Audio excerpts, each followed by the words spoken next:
Students, आइए आज हम लोग देखते हैं मोमेंट एरिया मेथड, जो स्ट्रेंथ ऑफ मटेरियल के अंडर डिफ्लेक्शन ऑफ बीम का एक इम्पॉर्टेंट मेथड है। हम पहले भी बता चुके हैं कि जब डिफ्लेक्शन ऑफ बीम मैंने आपको पढ़ाया था, डिफ्लेक्शन ऑफ बीम, तो इसमें तीन मेथड जो इक्वेशन हमारा निकल करके आया था। तीन मेथड इम्पोर्टेंट मेथड था। एक तो था हमारा डबल इंटीग्रेशन मेथड, जो इम्पोर्टेंट इक्वेशन था dy²y/dx² = m। तो इसमें किसी भी बीम का आप जिस पॉइंट पे भी आपको स्लोप और डिफ्लेक्शन निकालना है तो ये वहाँ पे आप मोमेंट निकाल लेते थे। इसको एक बार इंटीग्रेट करेंगे तो क्या आ जाएगा आपका dy/dx, फिर इसको इंटीग्रेट करेंगे तो डिफ्लेक्शन निकल करके आ जाएगा। तो ये स्लोप और डिफ्लेक्शन निकालने का एक मेथड था। दूसरा मेथड था हमारा मैकुली मेथड्स, ठीक है, जिसमें कि हम सेपरेट जोन में बांट करके, कॉन्सेप्ट तो यही था लगभग, लेकिन ये थोड़ा सा आसान था, खास करके जब इसेंट्रिक लोड हो, ठीक है, तो उस समय मैकुलीज मेथड आसान होता है निकालने के लिए। आसान नहीं, बहुत आसान था। इसके ऊपर हम लोगों ने कुछ न्यूमेरिकल्स भी किए हैं, ठीक है ना, जो आप हमारे प्रीवियस वीडियो में देख सकते हैं। और तीसरा मेथड जो आज हम लोग डिस्कस करने वाले हैं वह है हमारा एरिया मोमेंट मेथड, ठीक है ना, या मोमेंट एरिया मेथड या बेंडिंग मोमेंट एरिया मेथड, जो भी आप बोल लें, ठीक है ना। बोलने के लिए इस देश का हर नागरिक स्वतंत्र है, लेकिन सही बोलिए, ठीक है ना, एरिया मोमेंट मेथड। तो आइए इस एरिया मोमेंट मेथड को आज हम लोग समझने की कोशिश करते हैं कि ये कैसे निकालते हैं बेसिकली, ठीक है। अब ध्यान दीजिए, इस फिगर को दिमाग में रखना है, क्योंकि इस फिगर को हम बार बार रिपीट करेंगे, समझाएंगे और आपको बताएंगे। सबसे पहले ध्यान दीजिए कि ये कोई भी आपका सिंपली सपोर्टेड बीम है, ठीक है ना। ये सिंपली सपोर्टेड बीम है। सपोज कीजिए कि ए और बी जो है आपका सिंपली सपोर्टेड बीम है, और ये इसका बेंडिंग मोमेंट डायग्राम है, बेंडिंग मोमेंट डायग्राम है। और ये जो बेंडिंग मोमेंट डायग्राम है आपका, ठीक है, आपको मालूम है कि इसका पैराबोला बनता था बेंडिंग मोमेंट डायग्राम, और ये हमने पैराबोला बना दिया है। एज पर sign convention it may be in downward direction और upward direction, whatever you have taken this sign convention. यदि आप हमारे उल्टा साइन कन्वेंशन लिए होंगे तो आपको ये ऊपर दिखाई देगा, ठीक है। अब आइए इस पूरे पोर्शन को ना लेकर के हम इस एक छोटे से पोर्शन को हम ले लेते हैं, जिसका लेंथ है dx, ठीक है, एक small length dx at a distance x distance पे ये dx ले लिए। और ये आपका बेंडिंग मोमेंट जो निकला है, ठीक है ना, ये बेंडिंग मोमेंट, दैट मीन्स कि ये बेंडिंग मोमेंट हो गया m, ये कौन सा हो गया आपका m, ठीक है। और ये dx हो गया, और ये m बेंडिंग मोमेंट है, average bending moment in this area, ठीक है। तो इसका एरिया जब आप निकालेंगे तो क्या हो जाएगा, m इंटू dx, m ये हाइट और विड्थ dx, क्योंकि एक बहुत छोटा सा एलिमेंटल लेंथ है, तो इसके और इसके बीच का जो है डिफरेंस हम यहाँ पे नहीं कंसीडर कर रहे हैं। लेकिन जब ये डिफ्लेक्शन में आएंगे, ये कौन सा पार्ट है आपका, डिफ्लेक्शन का, ठीक है। तो ये डिफ्लेक्शन के पार्ट पे आप समझने की कोशिश कीजिएगा थोड़ा सा। इसको यदि आप समझ गए तो आगे का रास्ता अपना आसान हो जाएगा। अब ध्यान दीजिए, ये जो पार्ट है आपका, ठीक है ना, ये हमने यहाँ पे टेंजेंट लिया है, ठीक है ना, ये टेंजेंट लिया है इस पॉइंट पे और ये इस पॉइंट पे। आपको मालूम है कि जब डिफ्लेक्शन होता है तो ये किसी सर्कल का पार्ट होता है, इसको हम आर्क मानते हैं, सर्कुलर आर्क। तो ये सर्कुलर आर्क जो है ओब्वियसली ये क्या है आपका, रेडियस ऑफ कर्वेचर r, और ये एंगल जो है आपका d थीटा, ठीक है ना, क्योंकि इसके और इसके बीच का स्लोप जब आप निकालेंगे तो ये जो है इसका स्लोप आपका इधर मान लीजिए थीटा है, तो इसका आपका स्लोप निकलेगा थीटा प्लस d थीटा। ये हम डिफ्लेक्शन ऑफ बीम जब शुरू किए थे उस समय बता चुके हैं कॉन्सेप्ट, ठीक है। और इसके बीच जब टेंजेंट लेंगे तो ये आपका जो डिस्टेंस आया, ये जो डिस्टेंस आया, यही आपका बेसिकली ये टोटल डिफ्लेक्शन d है। और इन दो पॉइंट के बीच का डिस्टेंस, सॉरी डिफ्लेक्शन, ये मान लीजिए p और q है। तो p और q के बीच के डिफ्लेक्शन जो है कैसे निकालते हैं, टेंजेंट के हेल्प से, ठीक है। तो अब जस्ट एक एग्जांपल लेकर के इसको हम लोग निकालते हैं। कैसे निकालेंगे एक एक करके आप थोड़ा सा देखिएगा, ठीक है, तो समझ में आ जाएगा। ठीक है, अब यहाँ पे पी क्यू है, ठीक है ना, तो पी क्यू को यहाँ पे ये आपका पी और क्या है क्यू है, तो इस पी क्यू को, इस पी और क्यू को हम क्या लिख सकते हैं, P Q equal to R D theta लिख सकते हैं। ये रेडियस ऑफ कर्वेचर आर और ये एंगल थीटा, तो ये इक्वेशन नंबर 1 मान लीजिए आप, ठीक है। और यही पी क्यू को यदि एक स्मॉल एलिमेंट माने तो ये क्या है डी एक्स, यही क्या है आपका डी एक्स, ये इक्वेशन नंबर 2, ठीक ना। दैट मीन्स कि डी एक्स इक्वल टू हम क्या लिख सकते हैं आर डी थीटा लिख सकते हैं। दैट मीन्स कि डी थीटा इक्वल टू क्या लिख सकते हैं R by D X, sorry D X by R, ठीक है। अब ये डी एक्स बाई क्या हो गया आर, और बेंडिंग इक्वेशन से फ्रॉम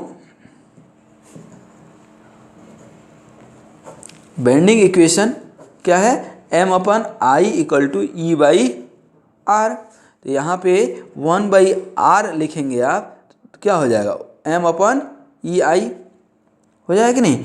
तो यहाँ पे d थीटा क्या निकल करके आएगा, यही देखिए d थीटा है डी एक्स बाई आर, ठीक ना।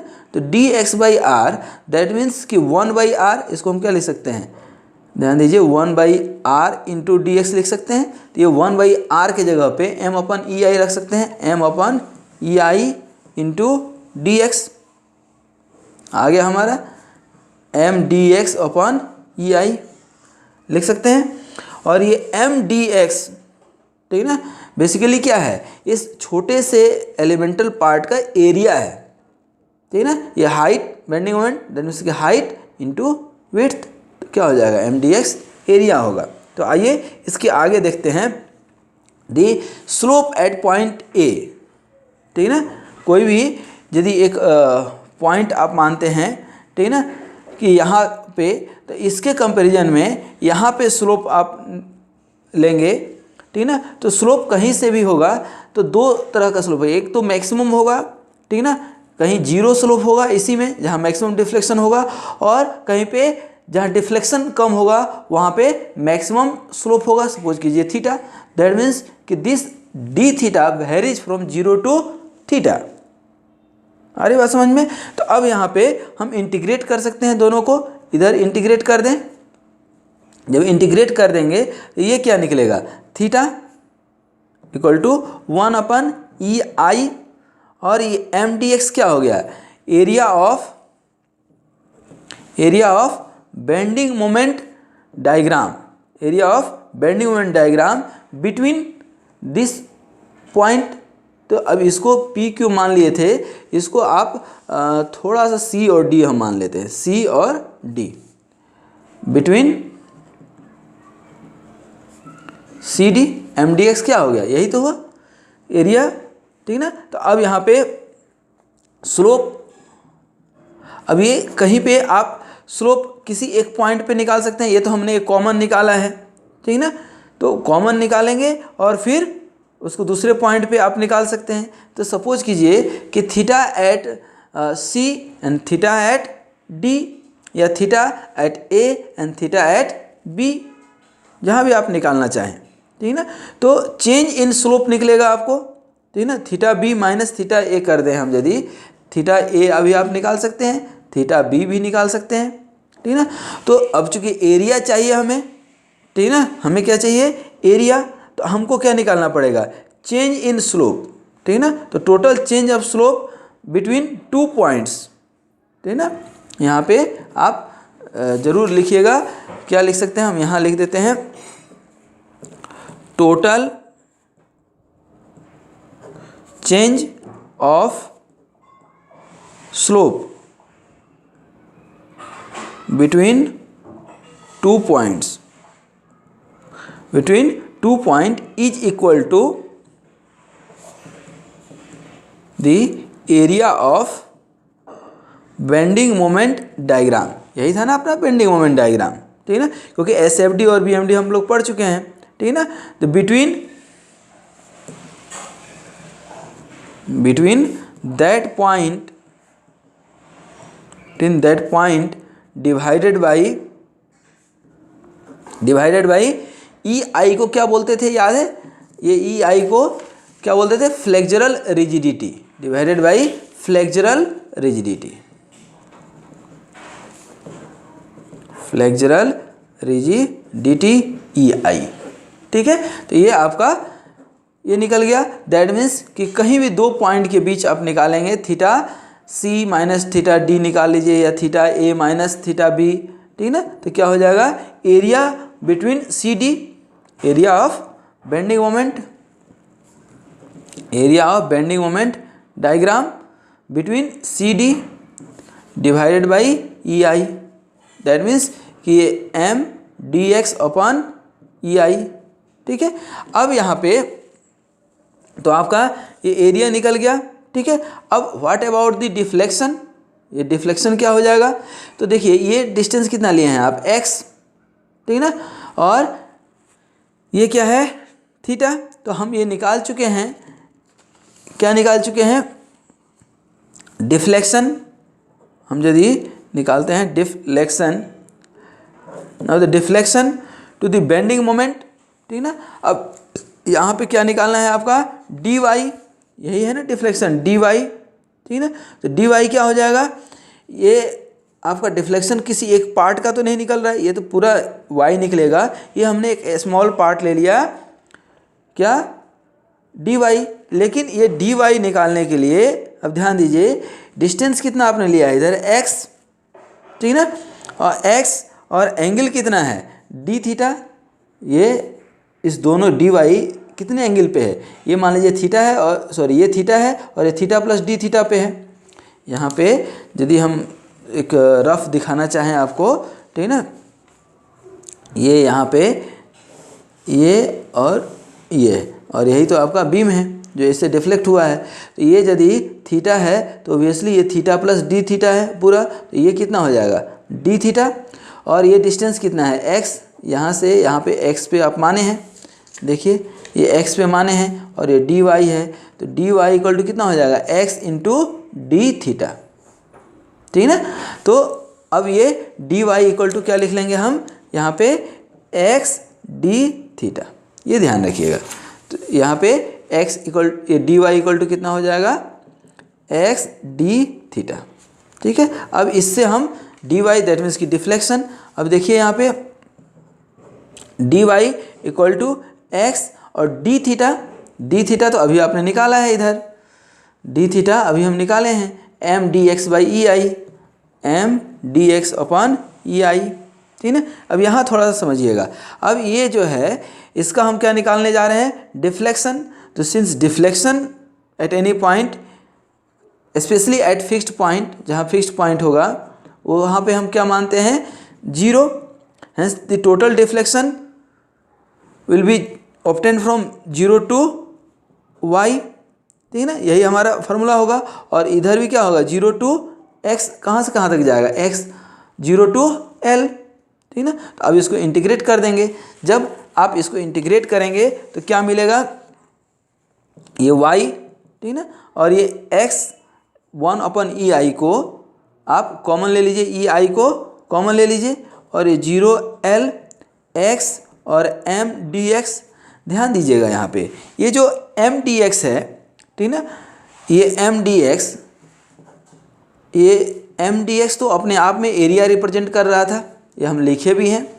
तो एरिया और इंटू एक्स, ठीक ना, दैट मीन्स कि x into M D X, ये एम डी एक्स क्या है? एरिया, और ये x multiplied that means distance, that means कि represents the moment of area. क्या है? Moment of area. ये तो एरिया हो गया आपका, और ये क्या हो गया? मोमेंट ऑफ एरिया, ठीक ना। तो मोमेंट ऑफ एरिया को हम अब क्या कर रहे हैं? इंटीग्रेट कर रहे हैं। यहाँ पे ध्यान दीजिए, तो यही है ना आपका 0 टू L से जब आप रिप्रेजेंट करेंगे तो ये क्या हो जाएगा? 1 अपन ई आई। और एक फार्मूला याद कीजिए, जब हम लोग एक्स डी ए को CGMI जब पढ़े थे तो उसमें किए थे, ठीक है ना। तो इसको जब आप इंटीग्रेट करते थे तो ये क्या निकल करके आता था? एरिया इंटू एक्स बार, निकल करके आता था। तो सिमिलरली यहाँ भी वही चीज़ होगा, ठीक ना, एरिया इंटू एक्स बार, ठीक ना, ये दैट मीन्स कि 1/EI into area into X bar. ये एरिया कौन सा है, ये एरिया कौन सा है, area of bending moment diagram, ठीक ना, ये ध्यान रखने वाली बात है, ठीक है।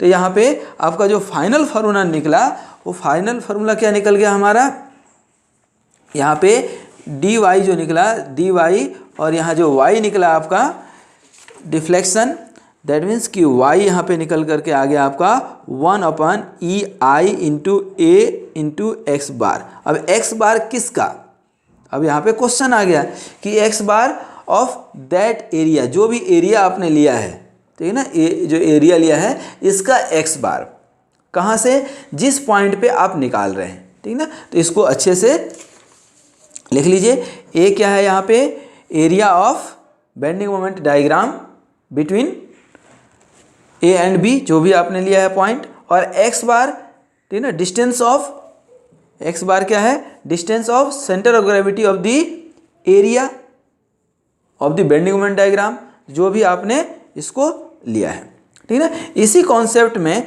आप थोड़ा सा एक समझिएगा, इसी मेथड्स को हम लोग मोर थ्योरम भी बोलते हैं। क्या बोलते हैं, मोर्स थ्योरम, ठीक ना, इसको हम लोग बोलते हैं मोर्स थ्योरम, ठीक ना।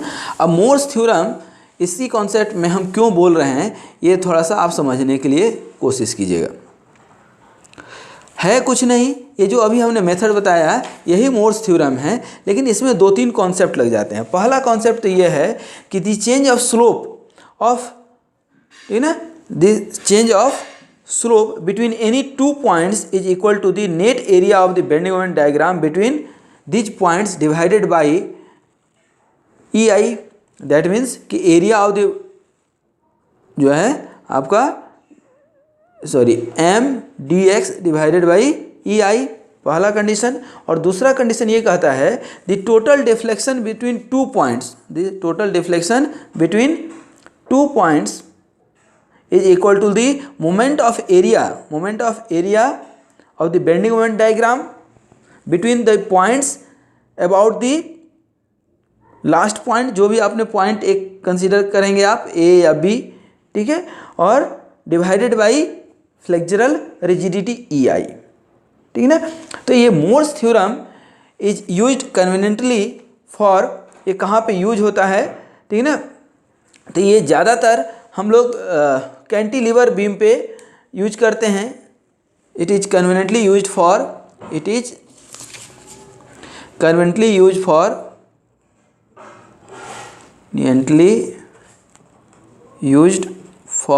एक तो कैंटिलीवर पे, कैंटिलीवर दैट मीन्स कि एक एंड क्या हो, फिक्स हो, ठीक है ना। सिंपली सपोर्टेड बीम पे भी यूज करते हैं, क्योंकि एट द एंड क्या हो जाता है, डिफ्लेक्शन 0 मिल जाता है हमको, एंड 0 स्लोप कहाँ मिल जाता है, एट दी सेंटर, ठीक है ना। या beam at fixed at both distance, fixed eight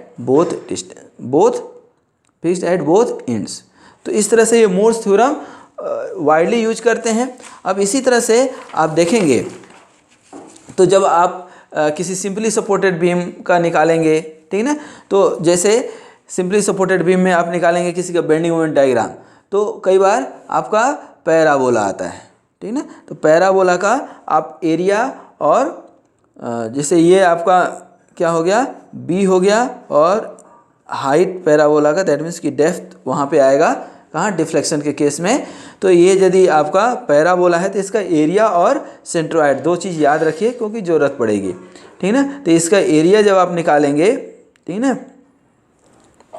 किसका, पैराबोला का, तो पैराबोला का एरिया निकल करके आता है, एरिया ऑफ पैराबोला,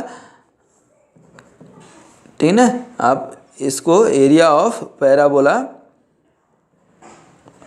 ठीक है ना, पैराबोला आप निकालेंगे तो 2/3BD आता है, ठीक है ना, 2/3BD। और इसका सेंटर ऑफ ग्रेविटी लेंगे, जब इसका सेंटर ऑफ ग्रेविटी लेंगे कहाँ से, सपोज कीजिए कि ये पॉइंट है, आप यहाँ से ये सेंटर ऑफ ग्रेविटी निकाल रहे हैं आप इस पॉइंट से इस पॉइंट तक, तो ये एक्स बार, तो ये एक्स बार जो है 5/8 इंटू बी होता है। ठीक है, यदि ये जो स्पेस आपका वैकेंट है, ठीक है ना, स्पेस यदि वैकेंट है तो ये वैकेंट स्पेस का भी आप निकाल सकते हैं क्या, एक्स बार, ठीक है ना। तो x bar for vacant space यदि आप निकालेंगे तो ये होता है 1/4b। ठीक है, तो इस तरह से आप निकाल सकते हैं, ठीक है ना। ये वैकेंट स्पेस का एरिया भी निकाल सकते हैं क्योंकि ये रेक्टेंगुलर हो गया आपका, ठीक है ना, माइनस ये आपका एरिया ऑफ पैराबोला माइनस कर देंगे तो इस तरह से आपका ये निकल जाएगा। ठीक है, तो इस तरह से आप मोमेंट एरिया मेथड समझे कि कैसे हम निकाल सकते हैं। तो बहुत ही आसान है, पहले आपको बेंडिंग मोमेंट डायग्राम ड्रॉ करना पड़ेगा ताकि उसका एरिया आप निकाल सकते हैं। एक्स बार निकाल लीजिए, डिवाइडेड बाई ई आई कर दीजिए तो डिफ्लेक्शन निकल जाएगा, और स्लोप तो और भी आसान है, bending moment dx upon E I, ठीक है ना, direct area upon E I. ठीक है, तो इस तरह से दोस्तों ये हुआ moment area method. I hope you have understood this concept. You have, if there is any problem, must make comments and compliments. Hope positively I will reply. तो तब तक के लिए आपको धन्यवाद। इसको देखिए और समझिए, इसके ऊपर कुछ न्यूमेरिकल्स ले करके हम फिर आएंगे आपके समक्ष। तब तक के लिए आप एंजॉय कीजिए और वीडियो देखते रहिए।